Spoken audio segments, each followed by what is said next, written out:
yeah, I'm for free speech. I just have to hear it first and then vet it, and then we can have free speech. You can apologize all you want. We want your head. My name is Adam Carolla, and this is my story. I'm a comedian and documentarian, author, podcaster, raconteur. I worked as a boxing instructor. If you don't believe me, if you want to look at my hands, you will see the hands of a boxing coach. This is as straight as I can get my fingers. I taught Jimmy Kimmel how to box for a radio boxing stunt. And Jimmy got me into radio, and the next thing you know, Bob's your uncle. When I started off in radio, we would get complaints about words or phrases or crossing the line, ideas. We would offend people. If somebody complained about something you said, they were always from the religious right that wrote a letter to your program director saying you need to be canceled. Now, that sounds quaint and comical now, right? We all know that if your program director got a letter from some group who wanted to pull you off the air, they would be atheist and from the left. So, and by the way, nobody complained more about the religious right-wing people than the progressive left-wing people. Like, oh, those do-gooders, leave us alone, let us express ourselves creatively. If you don't like it, don't listen. You're gonna let a couple of nut jobs pull you off the air. Now the same people that never stop complaining about that are getting everyone pulled off the air. So progressives are doing to entertainment what they're doing to corporate America or big tech. They're now doing 10 times what the government used to do in terms of censoring your speech. They say they don't want to control the content, but their version of, we don't want to control the content, we just want to know what you're saying and then decide whether you get to keep your job or not, because what you're saying could be dangerous, because it's going to get people to do things that we don't like. It's sort of like, yeah, I'm for free speech. I just have to hear it first and then vet it and then okay it, and then we can have free speech. These were the same people that 10 minutes ago that were laughing at people that said these lyrics in these satanic rock songs are getting teenagers to act out, or these video games, these violent video games. They'd laugh at those people. That's not getting anyone to do anything. Grow up. People have their own will. Well, now those same people are saying if you tweet something, it's dangerous and it's going to get people to react.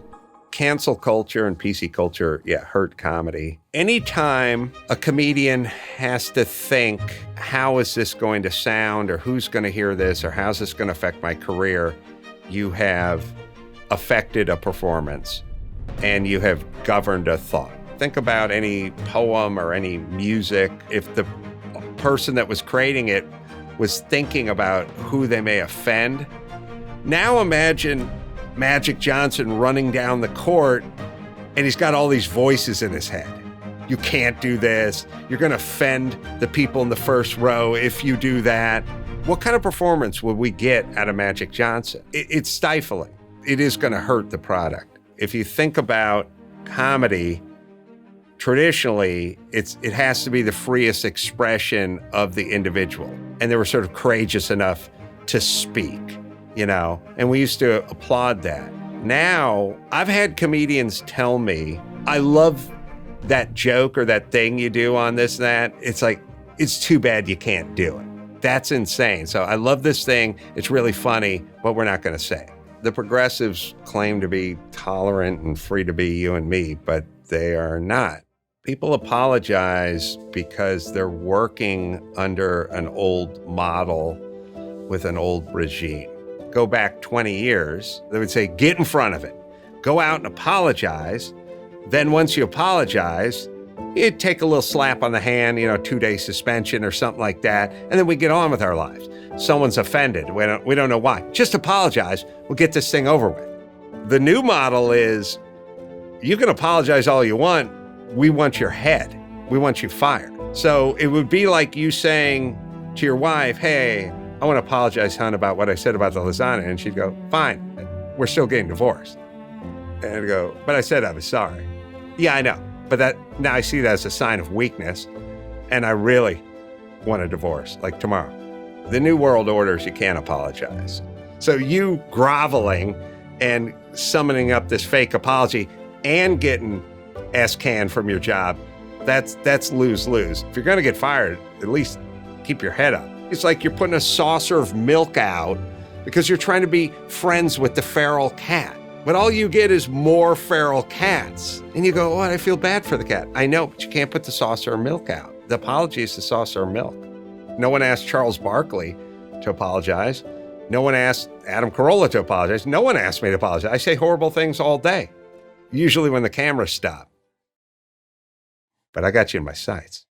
I know many people on the right, many people on the left. Nobody I know on the right's ever called for anyone on the left to be silenced or deplatformed or shut down. People say to me, oh, you're always on Fox, trying to make a buck. If you go on Tucker Carlson, you're not allowed to go on to CNN. Fox doesn't care if you go on CNN and then go on Tucker Carlson, but CNN cares because you're tainted. And so what ends up happening is they go, oh, you're just some right-wing guy who's going on all these Fox shows. The only reason I'm on Fox shows is because I have a book to promote or a podcast to promote or stand-up dates or something, and I'm no longer welcome on CNN or MSNBC or HuffPo or whatever. They will not talk to you.